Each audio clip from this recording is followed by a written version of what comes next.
हरिः ॐ श्री गुरुभ्यो नमः हरिः ॐ पार्थाय प्रतिबोधितां भगवता नारायणेन स्वयं व्यासेन ग्रथितां पुराणमुनिना मध्ये महाभारतम् अद्वैतामृतवर्षिणीं भगवतीम् अष्टादशाध्यायिनीम् अम्ब त्वामनुसन्दधामि भगवद्गीते भवद्वेषिणीम् नमोऽस्तु देव्यासविशालबुद्धे पुल्लारविन्दायतपत्रनेत्र येन त्वया भारततैलपूर्णः प्रज्वालितो ज्ञानमय प्रदीपः प्रपन्नपारिजाताय स्तोत्रवेत्रैकपाणये ज्ञानमुद्राय कृष्णाय गीतामृतदुहे नमः।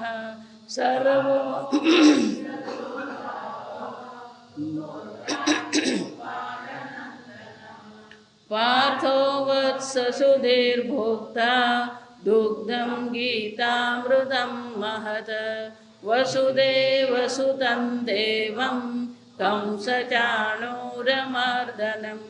देवकी परमानन्दं कृष्णं वन्दे जगद्गुरुं भीष्मद्रोणतथा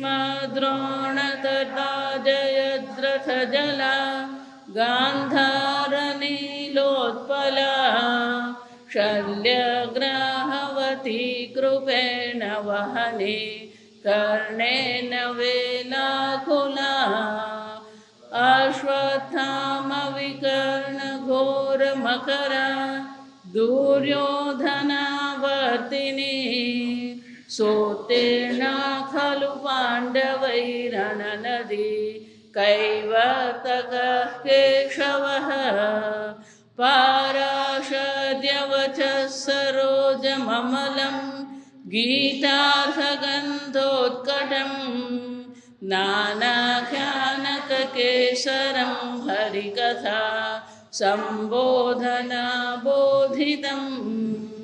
लोके सज्जनषट्पदैर्हरः पेपीयमानं मुदा भूयाद्भारतपङ्कजं कलिमल प्रध्वंसिन श्रेयसे मूकं करोति वाचालं पङ्गुं लङ्घयते गिरिं यत्कृपातमहं वन्दे परमानन्दमाधवम् यं ब्रह्मा वरुणेन्द्ररुद्रमरुतः स्तुन्वन्ति दिव्यैस्तवैः वेदैः साङ्गपदः क्रमोपनिषदैः गायन्ति यं सामगाः ध्यानां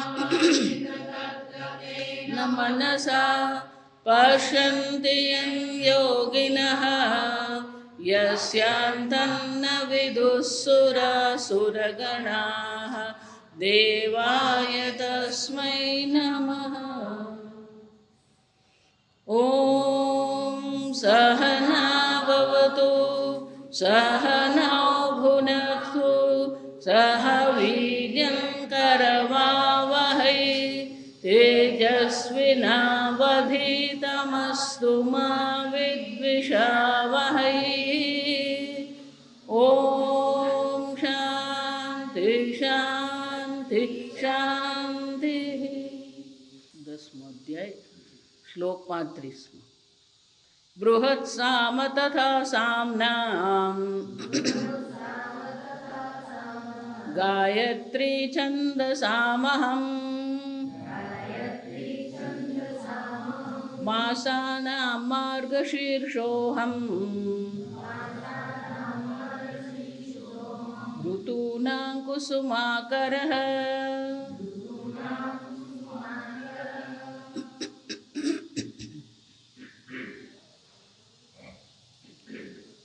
ગાયત્રી છંદસામ અહમ.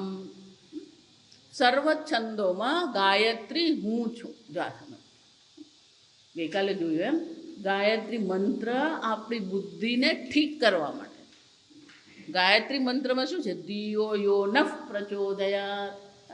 અમારી બુદ્ધિનો પ્રચોદયાત, પ્રભાવિત કરો, પ્રભાવાન બનાવો, પ્રકાશિત કરો. જેમ સૂર્યનારાયણ તેજસ્વી છે એમ અમારી બુદ્ધિ પણ શું હોય? તેજસ્વી હોય. બધા ભગવાનની ગાયત્રી જો ને એમાં છેલ્લો શબ્દ તો આ જ છે, પ્રચોદયાત. તન્નો રુદ્ર પ્રચોદયાત. આપણી બુદ્ધિ કેવી હોવી જોઈએ? પ્રચોદયાત. બુદ્ધિ તેજસ્વી હોવી. શાસ્ત્રમાં એવું લખ્યું જો આ સમજ. બહુ સરસ ચર્ચા છે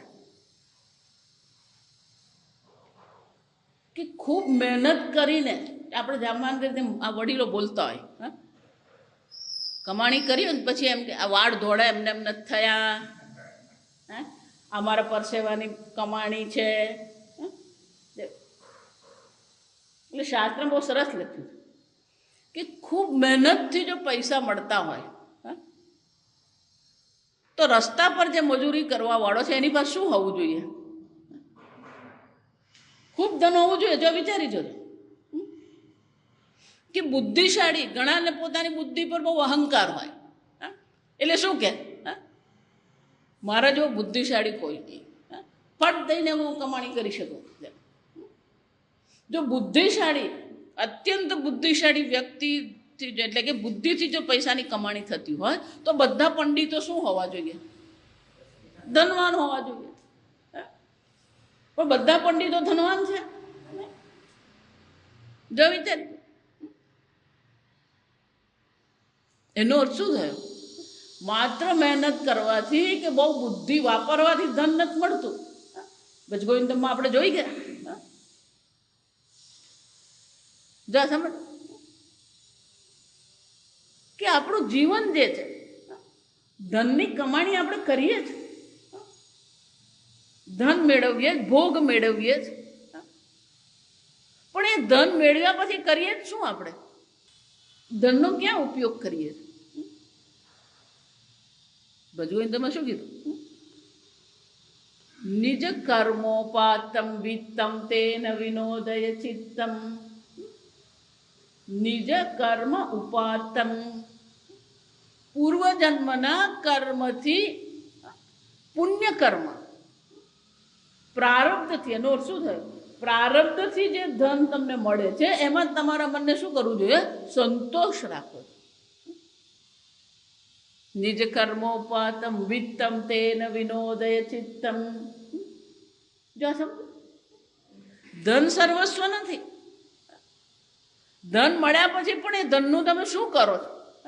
શાસ્ત્રમાં લખ્યું ધનની 3 જ ગતિ છે. જો આ વિચાર. પહેલી ગતિ છે ભોગ. તમે ગમે એટલું ધન મેળવો, એ ધનની પહેલી ગતિ કઈ છે? ભોગ છે. બીજી ગતિ કઈ છે? દાનમ, દાન કરીએ. ત્રીજી ગતિ કઈ છે? નાશ. ધન મળે ને તો પેલા વાપરવા તૈયાર જ નહીં હોય, ખિસ્સામાંથી હાથ કાઢે જ નહીં. ભોગ પણ નહીં કરે, દાન પણ નહીં કરે તો શું થવાનું? જીવનમાં મહત્વનું શું છે? ધન મહત્વનું છે, ઘર મહત્વનું છે. ધન મળે એટલે બધાને આનંદ મળે એવું જરૂરી નથી, પણ આપણે ધન સાથે કોને જોડી દીધું છે? પેલા આનંદને જોડી દીધું. ધન સાથે આપણે આનંદને, સુરક્ષાને જોડી દીધું. ભોગ ગમે એટલો ભોગ કરો ને, ભોગ કેટલો છે? એક ક્ષણનો છે. જો એટલે વારંવાર ભારતમાં બહેનોનું 50%, 70% જીવન પેલા રસોડામાં જ જતું હોય. એટલે 2 કલાક મહેનત કરીને રસોઈ બનાવે ને પેલો આવે ને 15 મિનિટમાં ખાઈને ઊભો થઈને જતો રહે. 2 કલાકની મહેનત કરીએ અને 15 મિનિટમાં શું થઈ જાય? સફાચટ. આ શરીરનો ક્યાં ઉપયોગ કરીએ? ધનનો આપણે ક્યાં ઉપયોગ કરીએ? ધનનો યોગ્ય ઉપયોગ ત્યારે જ થાય જ્યારે આપણી પાસે વિવેક બુદ્ધિ હોય. અને એટલા માટે આ ગાયત્રી મંત્રમાં બધા ભગવાન પાસે શું માગે? પ્રચોદયાત. મારી બુદ્ધિ યોગ્ય હોય, આપણી બુદ્ધિમાં વિવેક જાગૃત રહેવો જોઈએ. અને એટલા માટે ભગવાન શું કહે છે? છંદસામ ગાયત્રી. આ છંદોમાં ગાયત્રી હું છું. અનેક પ્રકારના છંદ છે. ત્રિષ્ટુપ છંદ છે, વસંત તલિકા છે, જગતી છે. આ સ્કૂલમાં સંસ્કૃત ભણ્યા હોય ને ત્યારે આ બધું છંદ આવી જાય. પણ એમાં ગાયત્રી હું છું. કેમ? કારણ કે બુદ્ધિને પ્રભાવશાળી બનાવનાર, આપણી બુદ્ધિને તેજસ્વી બનાવે. જો એટલે વારંવાર કહું, તમને પાંડિત્ય બહુ લાગતું હોય ને, કાશી વિશ્વનાથમાં જાઓ, ત્યાં કાશીમાં જુઓ કઈ કેટલાય પંડિતો છે. આપણને એક 12મો 15મો અધ્યાય મોડે કરવામાં દમ નીકળી જતો હોય. ત્યાં એવા પંડિતો છે, ભગવદ્ ગીતા કંઠસ્થ નહીં, ભાષ્ય સહિત ગીતા કંઠસ્થ. આખા ને આખા શાસ્ત્ર કંઠસ્થ એમ. પછી શું? જો આવી રીતે એ પાંડિત્યનો ઉપયોગ શું છે? બુદ્ધિનો ઉપયોગ શું છે?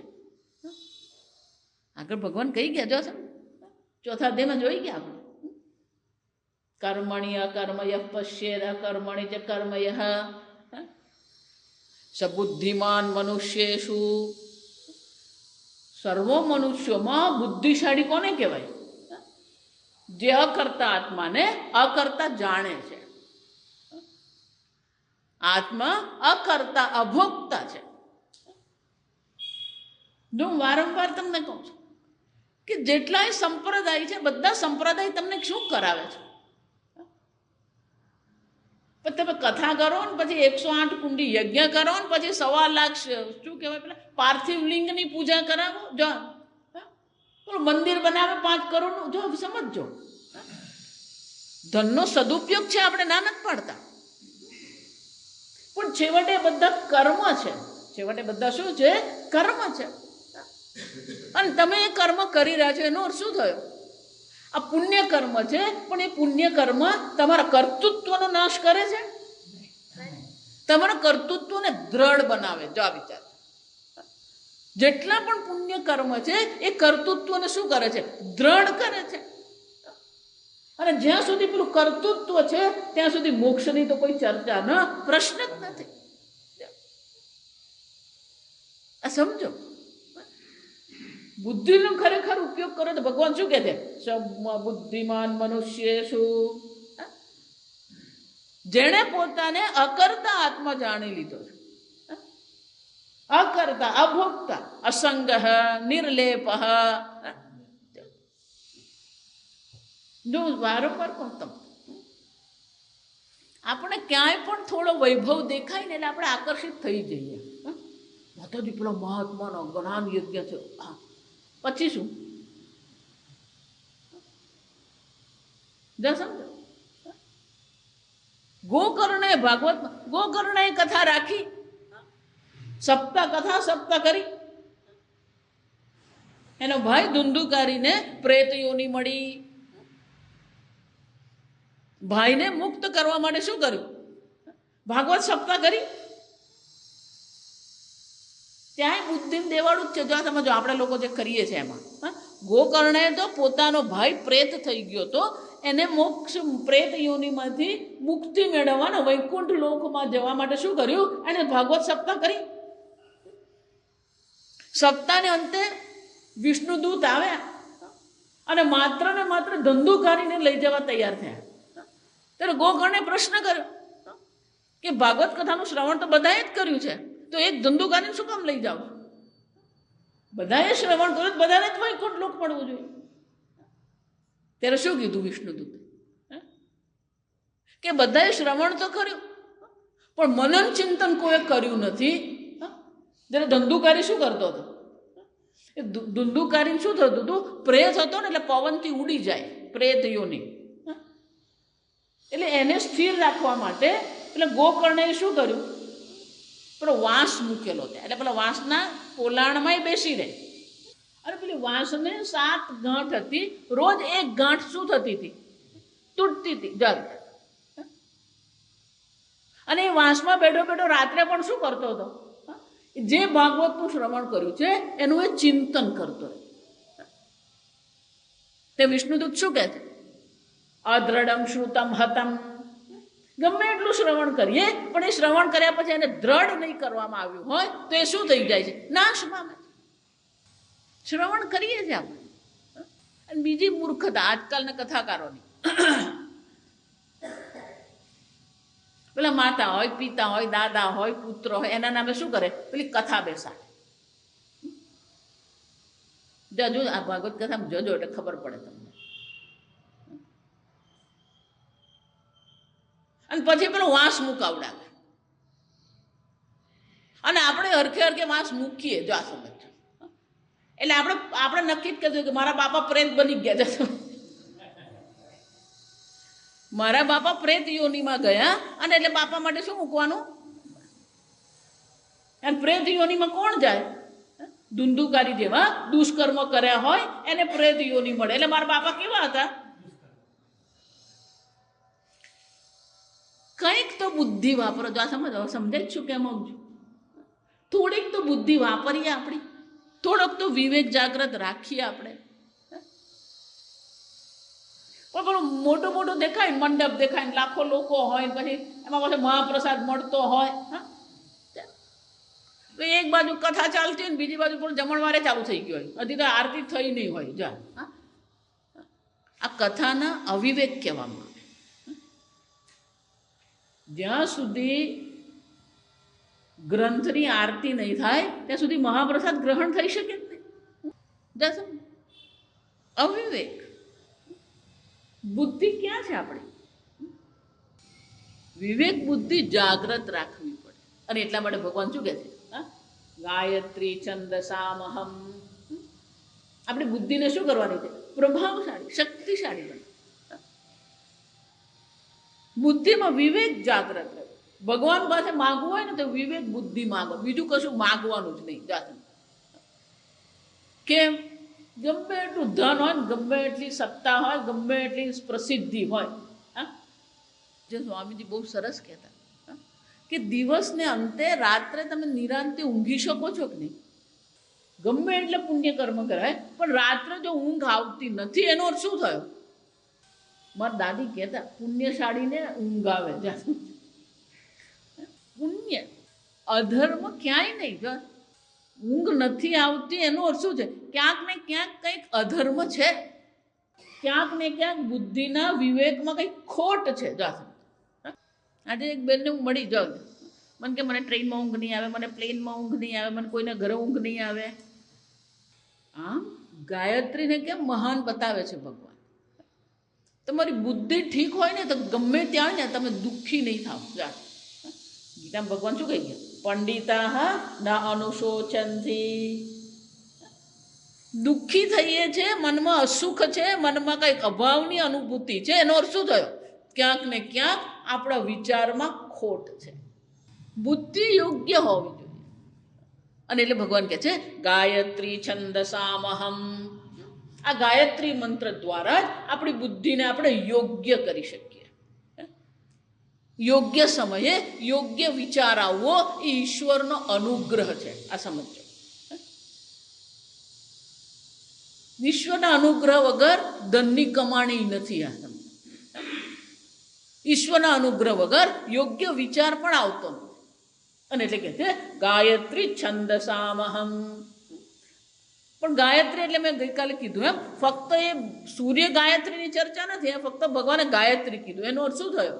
એ ગણેશ ગાયત્રી પણ હોય, વિષ્ણુ ગાયત્રી પણ હોય, રુદ્ર ગાયત્રી પણ હોય. બધા જ દેવતાઓની ગાયત્રી છે. આ સમજો. બધા દેવતાઓ જ નહીં. વિષ્ણુ ભગવાનના વાહન ગરુડ છે, ગરુડને પણ ગાયત્રી છે. શિવ ભગવાનના નંદી છે, ગાયત્રી તો નંદીની પણ શું છે? ગાયત્રી છે. સીતા, લક્ષ્મી, સરસ્વતી બધી દેવીઓને પણ શું છે? ગાયત્રી. અલગ અલગ છે. કોઈ પણ એક ગાયત્રી. આ સમજવા. પછી આગળ ભગવાન શું કહે? માસાના માર્ગ શીર્ષોહમ. સર્વ માસમાં, સર્વ મહિનાઓમાં માર્ગશીર્ષોહમ. ઉત્તર ભારતમાં આપણે શ્રાવણ મહિનાને પવિત્ર માસ માનીએ, અધિક માસને આપણે પવિત્ર માસ માનીએ. પણ શાસ્ત્ર પ્રમાણે પવિત્ર માસ કયો છે? માર્ગશીર્ષ છે. જેમ આપણે શ્રાવણમાં ઉપવાસ કરીએ, પૂજા પાઠ કરીએ, એમ દક્ષિણમાં તમે જાઓ ને તે લોકો માર્ગશીર્ષ, આ માર્ગશીર્ષ માસમાં ખૂબ પુણ્ય કરેલું. ભગવાન કહે છે કેમ? કારણ કે માર્ગશીર્ષ હું છું. ઋતુનામ અહમ કુસુમાકર. ઋતુનામ, સંપૂર્ણ વિશ્વ તમે જુઓ ને ત્યાં 4 ઋતુઓ છે: શિયાળો, ઉનાળો, પાનખર અને ચોમાસું. એક ભારત જ એવો દેશ છે ભૌગોલિક દ્રષ્ટિએ, ભૌગોલિક દ્રષ્ટિએ ભારત જ એવો દેશ છે જ્યાં 6 ઋતુઓ છે. આપણે ત્યાં 6 ઋતુઓ છે: હેમંત, શિશિર, ગ્રીષ્મ, વસંત, વર્ષા, શરદ. આજે વસંત પંચમી છે. આજે સરસ્વતી માતાનો પ્રાગટ્ય દિન છે. આજે સરસ્વતી માતા પ્રગટ થયા. વસંત પંચમી, વસંત ઋતુનો શું થયો? આરંભ થઈ ગયો. અને ભગવાન શું કહે છે? ઋતુનામ કુસુમાકર. વસંત ઋતુનું નામ શું આપ્યું ભગવાને? કુસુમાકર. કુસુમ, કુસુમ એટલે પુષ્પ. આકર, આકર એટલે કે નિધિ, ભંડાર. આકરનો શું થાય? ભંડાર. રત્નાકર. રત્નાકર ને સમુદ્રનું એક નામ શું છે? રત્નાકર. કેમ? રત્નનો ભંડાર છે. એમ પુષ્પનો ભંડાર કોણ છે? આ વસંત ઋતુ છે. અનેક પ્રકારના પુષ્પો, બધી જ ઋતુઓમાં પુષ્પ હોય. ગ્રીષ્મમાં પણ મોગરા ને બધું ગ્રીષ્મમાં થાય. પણ સૌથી વધારે પુષ્પ ક્યારે હોય? આ વસંત ઋતુ. આંબા જુઓ, ચમેલી જુઓ, ખાખરો જુઓ, કેસુડો આપણે એમ કહીએ. અત્યારે તમે જો ને બધા કેસુડા કેવા છે? માતાજી કેસુડો કોને કહેવાય? ભજીયા પાત્રા આપણને ખબર પડે બધાને. એટલે કહું ગુજરાતીઓની બુદ્ધિ 2 જગ્યાએ જ અટકેલી: ભજીયા, પાત્રા, જાસૂદ, ફાફડા, જલેબી, જાસૂદ. ભોગ બુદ્ધિ, આને શું કહેવાય? વિવેક બુદ્ધિ નથી, ભોગ બુદ્ધિ વાળા છે. સામાન્ય જ્ઞાન આપણી પાસે નથી. આપણી શબ્દાવલી જુઓ, આપણું જ્ઞાન જુઓ, પણ પાછા બધા માને પોતાને કેવા? હું તો બહુ બુદ્ધિશાળી. સ્વામીજી એટલે બહુ સરસ કહેતા, કોઈ પણ બુદ્ધિશાળી વ્યક્તિ હોય ને એની બુદ્ધિ કેટલી? એટલે સ્વામીજી અંગ્રેજીમાં કહેતા, human knowledge is up to one more question. માણસનું જ્ઞાન ક્યાં સુધી છે? એક વધારે પ્રશ્ન પૂછવાનો, પેલો કહેતો થઈ જાય આઈ ડોન્ટ નો, મને ખબર નથી. ગમે એવો મોટો વૈજ્ઞાનિક હોય, ગમે એવો મોટો પંડિત હોય, 5 પ્રશ્ન પૂછવાના. સ્વામીજી કે 5 જ પ્રશ્ન, 5મા પ્રશ્ન એને કેવું જ પડે આઈ ડોન્ટ નો. આપણે 5માં પહોંચીએ જ નહીં. જો આ સમજ, આપણે બીજા પ્રશ્ને જ પહોંચીને પટકી જઈએ. મોટા વૈજ્ઞાનિકો ને એ પેલો 5મા સુધી, આપણે 5મા સુધી પહોંચીએ જ નહીં. ધારો કે એમ પૂછું, આ શું છે? આ પુષ્પ છે, એનું નામ શું છે? ગલગોટો. એનો પીળો રંગ કેમ છે? ખબર નથી.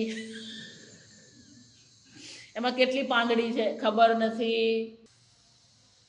કુસુમાકર, કેસુડો, આપણે કેસુડો કહીએ ગુજરાતી.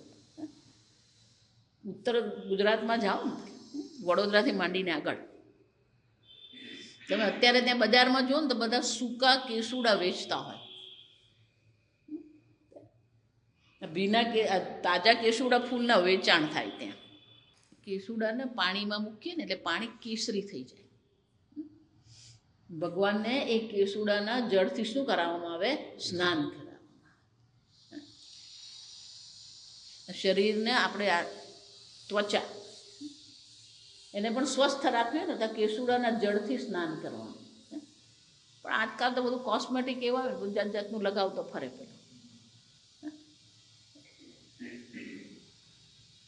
પછી આ હોળી આવે ને, હવે હોળી આવે ને જો 21મી તારીખ ને 21 માર્ચ, એટલે બધા કેસુડાના ફૂલ સુકાઈ ગયા હોય. સૂકા ફૂલે વેચ્યા લોકો. ઉત્તર ગુજરાતમાં ધૂળેટીને દિવસે બધા આ સૂકા કેસુડાના પુષ્પના જળથી સ્નાન કરે. કેસુડાને સંસ્કૃતમાં બહુ સરસ કહેવામાં આવે, કિમ શુકા. શુકા, શુકા એટલે શું છે? સુખદેવ આપણે સાંભળ્યું. શુકા એટલે શું છે? I don't know. શુકા એટલે પોપટ. શુકા સંસ્કૃતમાં શુકા એટલે ગુજરાતીમાં શું કહેવાય? પોપટ. પણ પોપટની ચાંચ કેવી હોય? માતાજી પોપટ જોયો જ નથી. લાલ હોય, કેસરી લાલ રંગની હોય. પોપટની ચાંચ કેવી હોય? લાલ હોય. આ ખાખરાનું વૃક્ષ જુઓ ને તો કેસુડાના ફૂલ હોય, એટલે એવું લાગે જાણે ત્યાં પેલો પોપટ છે. એટલે શું કીધું? Kim shook. શું પોપટ બેઠો છે? Kim shook. વૃક્ષ પર શું છે? શું પોપટ બેઠો છે? કારણ કે પેલા પોપટના ચાંચ જેવા વાંકા ફૂલ હોય. અનેક પ્રકારના પુષ્પ છે. આંબા પર પણ અત્યારે જ મોર બેસે. જો વિચાર, અત્યારે બધા આંબા જુઓ કેવા છે? મોર. અને એટલે ભગવાન કહે છે આ ઋતુઓમાં કુસુમાકર, વસંત ઋતુ. જ્યારે વસંત ઋતુનો આરંભ થાય ને ત્યારે શાસ્ત્રમાં અનેક પ્રકારના યજ્ઞનો આદેશ છે. વસંતે જુહોતી, એવું કહેવાય છે કે આ બધા અનેક વિશેષ પ્રકારના યજ્ઞનો આદેશ શાસ્ત્ર કરે છે આ વસંત ઋતુમાં, અને એનું અનેક ઘણું પુણ્ય છે. આમ વૈદિક દ્રષ્ટિએ વિચારીએ તો વસંત ઋતુ શું છે? મહત્વની છે. બીજું, મનુષ્યની બુદ્ધિએ વિચારીએ, માણસને હંમેશા નવું કંઈક ગમે. જૂનું એમ તો બહુ ફાવે નહીં. હંમેશા એને શું જોઈએ? નવું નવું જોઈએ. નવા કપડાં, નવું ઘર, નવી નવી વાનગી, હંમેશા નવું.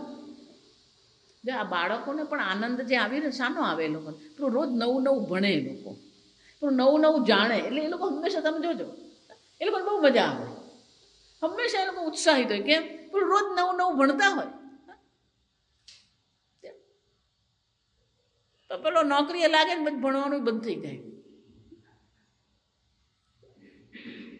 જો વારંવાર, એટલે કહું તમને એવું જીવનમાં કંટાળો આવતો હોય ને, રોજ નવું કંઈક વાંચો, રોજ નવું કંઈક કરો, કંઈક નવું શીખો, કંઈક નવું બનાવો. આપણે ઘરેડમાં રહેતા શીખી ગયા. રોજ તો એ જ હોય, સવારે ઉઠવાનું, ના કરવાનું, પેલું કરવાનું, રૂટીન. જો આ સમજો, આજનો માણસ એટલો બધો મિકેનિકલ થઈ ગયો, યાંત્રિક જીવન છે. આપણું જીવન કેવું છે? યાંત્રિક છે. સવારે ઉઠવાનું, નાહવાનું, ધોવાનું, જપ કરવાનું, પૂજા કરવાનું, મંદિરે, યાંત્રિક. બધું જ આપણે શું કરીએ? યાંત્રિક રીતે કરીએ છીએ. કંઈક નવીનતા આપણામાં છે જ નહીં. કંઈક નવીનતા હોવી જોઈએ. રોજ નવું કંઈક કરીએ, રોજ નવું કંઈક શીખીએ. એવું જરૂરી નથી કે આધ્યાત્મિક અને ધાર્મિક જ હોય. રોજ નવું કંઈક કરો. ભરતકામ કરીએ, સંગીત છે, નવું કરો કંઈક. રોજ એકનું એક કરીને આપણું મગજ કંટાળી જાય. નવીનતા, માણસની બુદ્ધિને જ્યાં નવીનતા છે, જ્યાં સૃષ્ટિ સર્જન છે ને ત્યાં આનંદ હોય. આ પુષ્પ એ શું છે? નવસર્જન છે. પુષ્પ શું છે? નવસર્જન. એમાં આનંદ છે. વસંત ઋતુ છે, ભગવાને પણ વસંત ઋતુમાં અનેક લીલાઓ, કૃષ્ણ ભગવાને શું કરી? અનેક લીલાઓ કરી વસંત ઋતુ.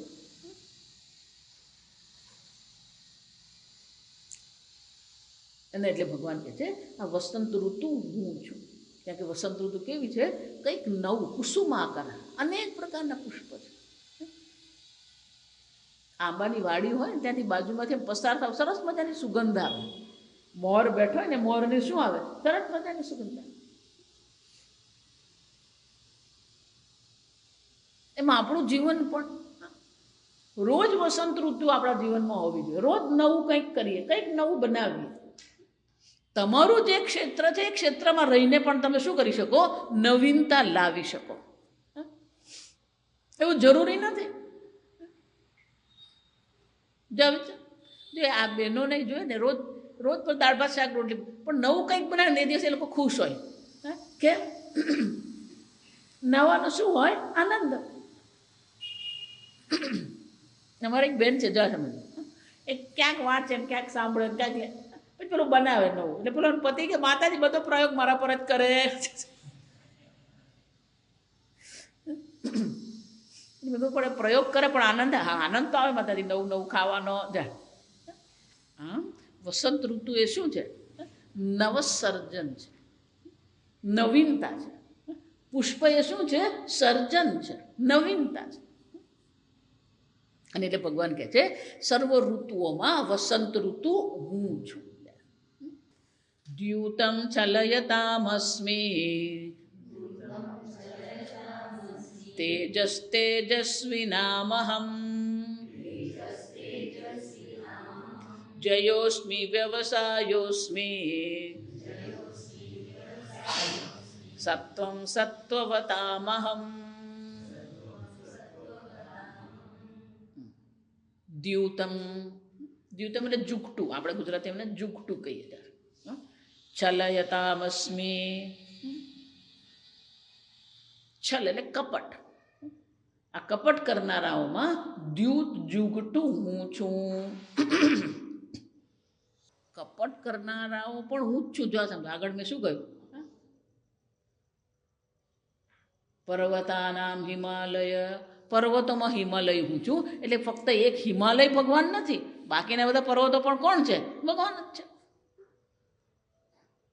ચલયતામસ્મિ, આ કપટ કરનારાઓમાં આ જુગટું દ્યુત પાસો હું છું. એનો અર્થ શું થયો? કપટ કરનારાઓ પણ કોણ છે? કપટ કરનારાઓ હોય ને અત્યંત બુદ્ધિશાળી લોકો. ભગવાન કેમ આ વાત કરે છે?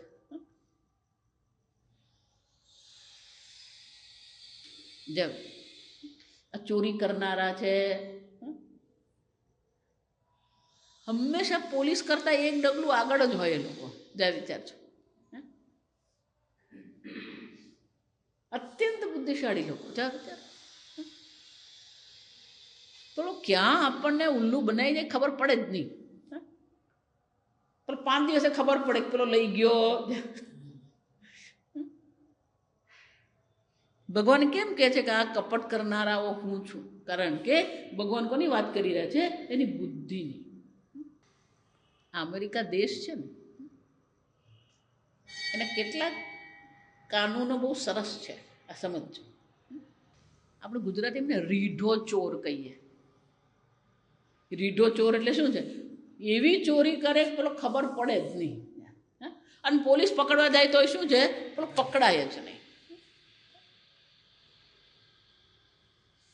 જ્યારે ત્યાંની પોલીસ આવા રીઢા ચોરને પકડે, જો આ સમજજો બરાબર, આપણે તો પકડાયો ને પેલો પછી આજીવન શું રહેતો હોય, જેલમાં જ રહે.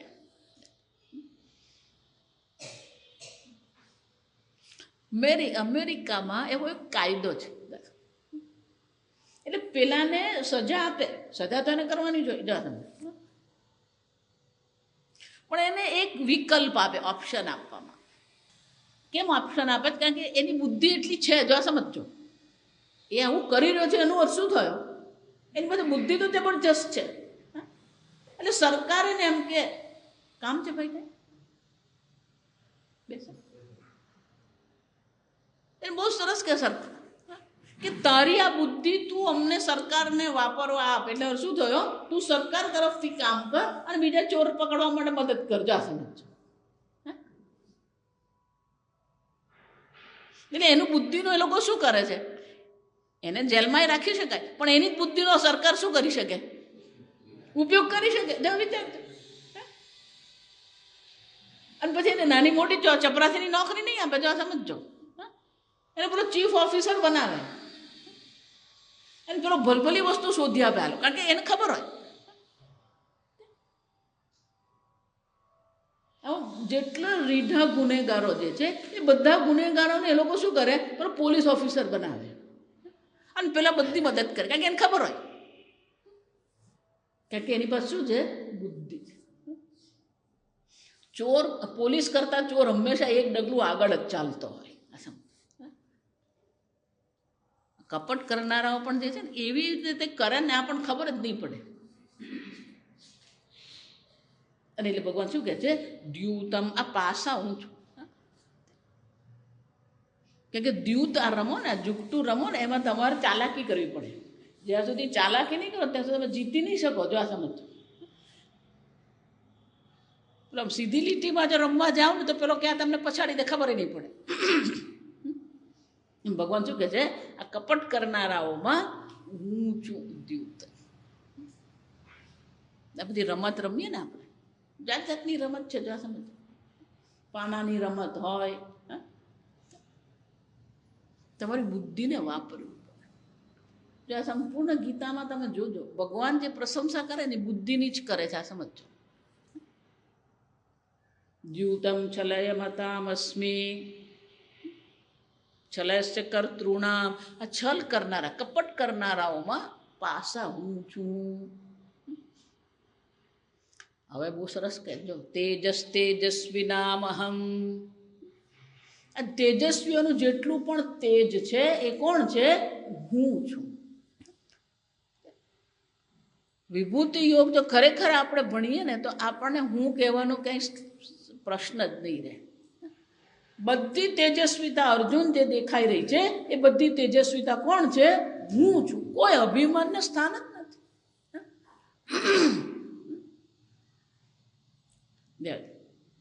પણ અહીંયા તેજ એટલે શું? શારીરિક તેજની વાત નથી કરતા. જો સમજો, બુદ્ધિ આપણી તેજસ્વી હોવી જોઈએ. બુદ્ધિના અનેક પ્રકાર છે, આપણે જોઈ ગયા આગળ. પ્રભાવશાળી હોય, તીક્ષ્ણ બુદ્ધિ હોય. તીક્ષ્ણ બુદ્ધિ એટલે કેવી? કંઈ પણ થાય ને તત્કાળ ઉપાય શોધી નાખે ને તીક્ષ્ણ બુદ્ધિ કહેવાય. પ્રભાવશાળી બુદ્ધિ એટલે શું છે?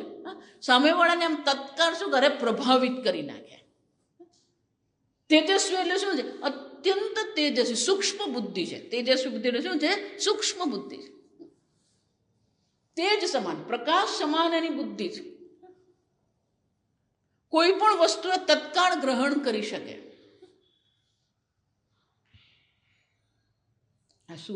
પ્રકાશ છે ને એને તેજ કહેવામાં આવે.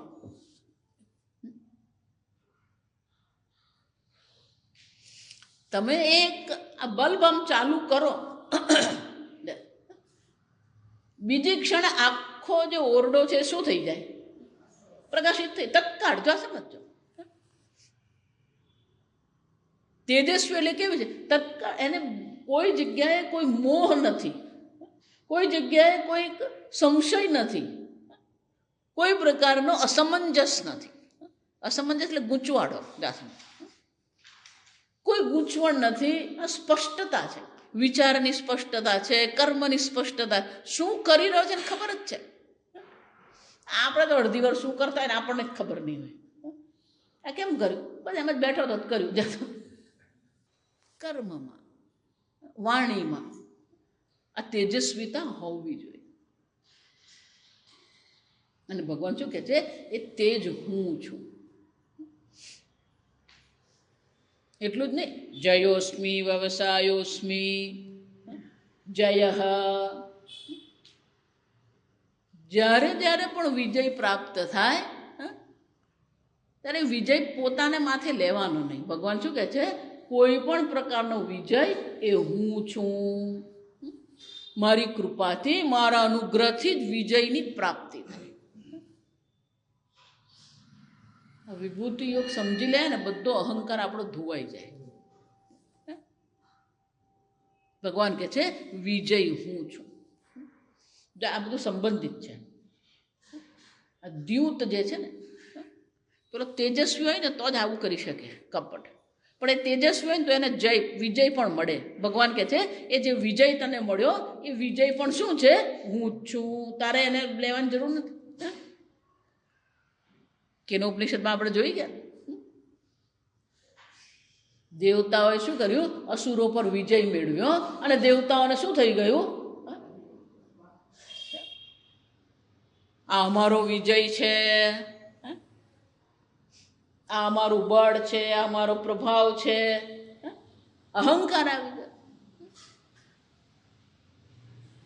ત્યારે એ લોકોને પાઠ ભણાવવા માટે શું કર્યું ભગવાન, યક્ષ સ્વરૂપે પ્રકાશિત થયા. ત્યાં પેલા ઇન્દ્ર, બધા દેવતાઓ જોતા રહી ગયા કે આ પ્રકાશમાન પુરુષ કોણ છે. એટલે ઇન્દ્રએ વાયુને કહ્યું, અગ્નિને કહ્યું, અગ્નિ જા શોધી જાણી લાવ કોણ છે.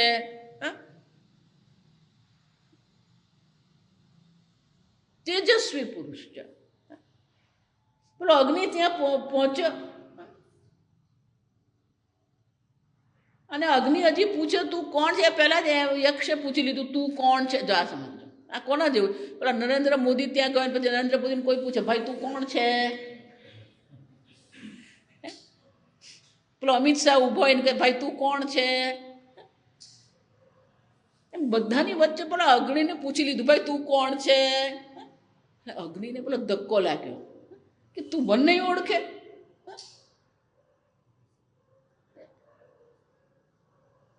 આમ પેલો પહેલો અથોડો પડ્યો. એને શું કહેવાય, પેલો જાય નહીં અહંકાર. સર્વનું દહન કરનારો હું છું. સંપૂર્ણ સૃષ્ટિને એક ક્ષણમાં શું કરી શકું, બાળીને રાખ કરી નાખું. એટલે યક્ષ કે એવું છે કે હા. શું કર્યું, એની સામે પેલું સૂકું ઘાસનું એક તણખલું મૂક્યું. આને બાળી દે. જા, આ બીજું અપમાન. સંપૂર્ણ વિશ્વને બાળીને રાખ કરનારને શું કહેવામાં આવ્યું, આ તણખલું છે અને બાળિયા. ખરેખર અગ્નિએ ના પાડવાની હતી, પણ છતાં પેલો અહંકાર ઠેસ લાગેલી ને, એટલે હવે તો શું છે, પુરવાર કરીએ. એટલે અગ્નિ બાળવાનો પ્રયત્ન કર્યો. શું થયું, કશું થયું. પૂજ્ય સ્વામીજી કે એ તણખલાનો રંગ પણ નહીં બદલાયો.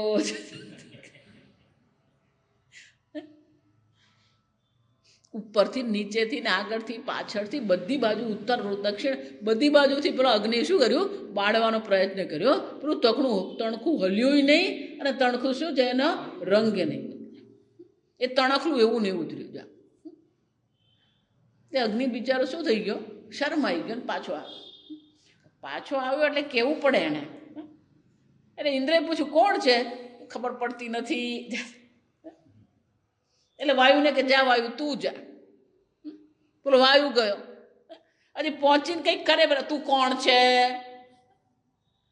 વાયુ કે હું વાયુ છું. કોણ છે, સંપૂર્ણ વિશ્વમાં ભ્રમણ કરનારો હું છું. સંપૂર્ણ વિશ્વને એક ક્ષણમાં શું કરી દઉં, ધ્વંસ કરી નાખું, છિન્ન ભિન્ન કરી નાખું, એવો શક્તિશાળી વાયુ હું છું.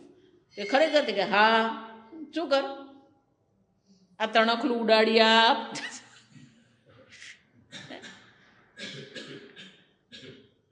એને એમ થયું કે આ તણખલું પેલું ફૂંક મારી જશે, તણખલું કશું થયું નહીં.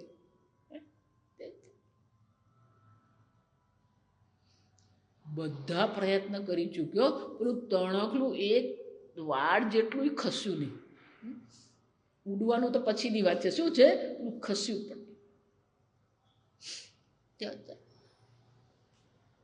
એટલા માટે જ્યારે જીવનમાં કંઈક પ્રતિકૂળતા ત્યારે સમજી લેવાનું કે ભગવાન એની શું કરી રહ્યો છે, ગદા ફેરવી રહ્યો છે. અહંકાર પર શું કરે છે, ગદા. ભગવાનને બધા ભગવાન પાસે એક જ આયુધ છે. આ એક વિષ્ણુ ભગવાન છે, એની પાસે 2 આયુધ છે. જો આ વિચાર, સુદર્શન ચક્ર છે અને ગદા પણ છે. એટલે કોઈ પૂછ્યું કે બધાની પાસે એક એક જ શસ્ત્ર છે, આ તમે બબ્બે લઈને શું કામ ઉભા રહ્યા? પેલા વિષ્ણુ ભગવાન, શંકર ભગવાન એટલે ત્રિશુલ છે. એટલે વિષ્ણુ ભગવાન કે મારે 2 કામ પડે. જ્યારે અસુરોને બહુ અહંકાર આવે ત્યારે સુદર્શન ચક્ર ફરે મારું, પણ મારા ભક્તોને અહંકાર આવે ત્યારે શું ઉપયોગ કરું? આ ગદા એને ભેજા પર લગાવવું. એની બુદ્ધિ પર શું ફરે? મારી ગદા ફરે. સુદર્શન ચક્ર અસુરો માટે છે અને ગદા કોને માટે છે? આ ભક્તોને અહંકાર આવી જાય. પેલો વાયુ પાછો આવ્યો, પછી ઇન્દ્રને પૂછ્યું. ઇન્દ્ર કે ચાલો હું જ જાતે જાઉં, આ તમારું બેનું કામ નથી.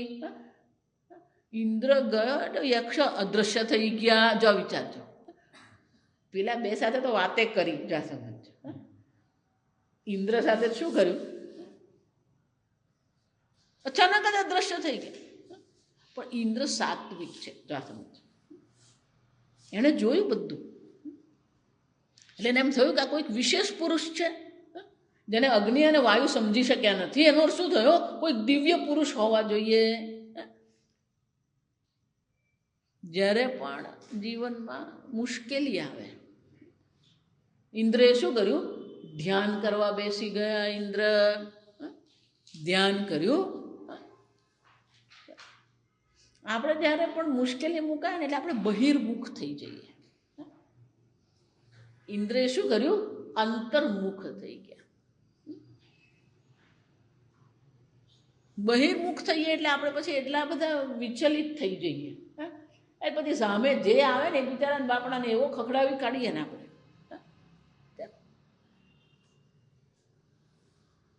મુશ્કેલી આવે તો અંતર્મુખ થવાનું, બહિર્મુખ નહીં થવાનું. ઇન્દ્ર અંતર્મુખ થઈ ગયો, ધ્યાન કર્યું કે આ દિવ્ય પુરુષ કોણ છે. એ દિવ્ય પુરુષને જેણે દર્શન કરેલા, એ દિવ્ય પુરુષનું જેણે શું કર્યું? ધ્યાન કર્યું. એ દિવ્ય પુરુષના અનુગ્રહથી ત્યાં કોણ પ્રગટ થયું? ઉમા પ્રગટ થયા. ઉમા એટલે બ્રહ્મ વિદ્યા. ત્યાં સમજો. અને ઇન્દ્રને શું કરવામાં આવ્યું? આ બ્રહ્મ વિદ્યાનો ઉપદેશ કર્યો. હા, વિજય દેવતાઓનો નહોતો, વિજય કોનો હતો? ભગવાનનો વિજય હતો. અને એટલે ભગવાન એ કહે છે જયોસ્મી. આ વિજય પણ કોણ છે? હું છું. જય હું છું. ગમે એટલું કરીએ, ગમે એટલી મહેનત કરીએ ને, પણ વિજય ત્યારે જ મળે જ્યારે ભગવાનનો અનુગ્રહ હોય. સફળતા ત્યારે જ મળે જ્યારે ઈશ્વરનો અનુગ્રહ જીવનમાં હોય. અને એટલે ભગવાન કહે છે આ જય પણ હું છું. આગળ આપણે આવતીકાલે.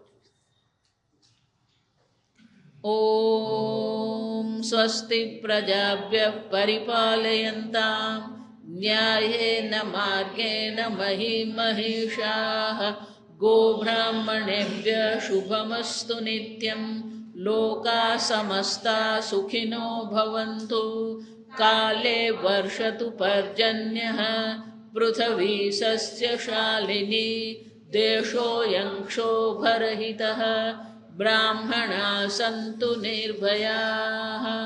ઓમ સર્વેષાં સ્વસ્તિર્ભવતુ, સર્વેષાં શાંતિર્ભવતુ, સર્વેષાં પૂર્ણં ભવતુ, સર્વેષાં મંગલં ભવતુ, सर्वे भवन्तु सुखिनः सर्वे सन्तु निरामयाः सर्वे भद्राणि पश्यन्तु मा कश्चित् दुःखभाग् भवेत् असतो मा सद्गमय तमसो मा ज्योतिर्गमय मृत्योर्मा अमृतङ्गमय ॐ पूर्णमदः पूर्णमिदं पूर्णात् पूर्णमुदच्यते पूर्णस्य पूर्णमादाय पूर्णमेवावशिष्यते ॐ शान्ति शान्ति शान्तिः हरिः ॐ श्री गुरुभ्यो नमः हरिः ॐ।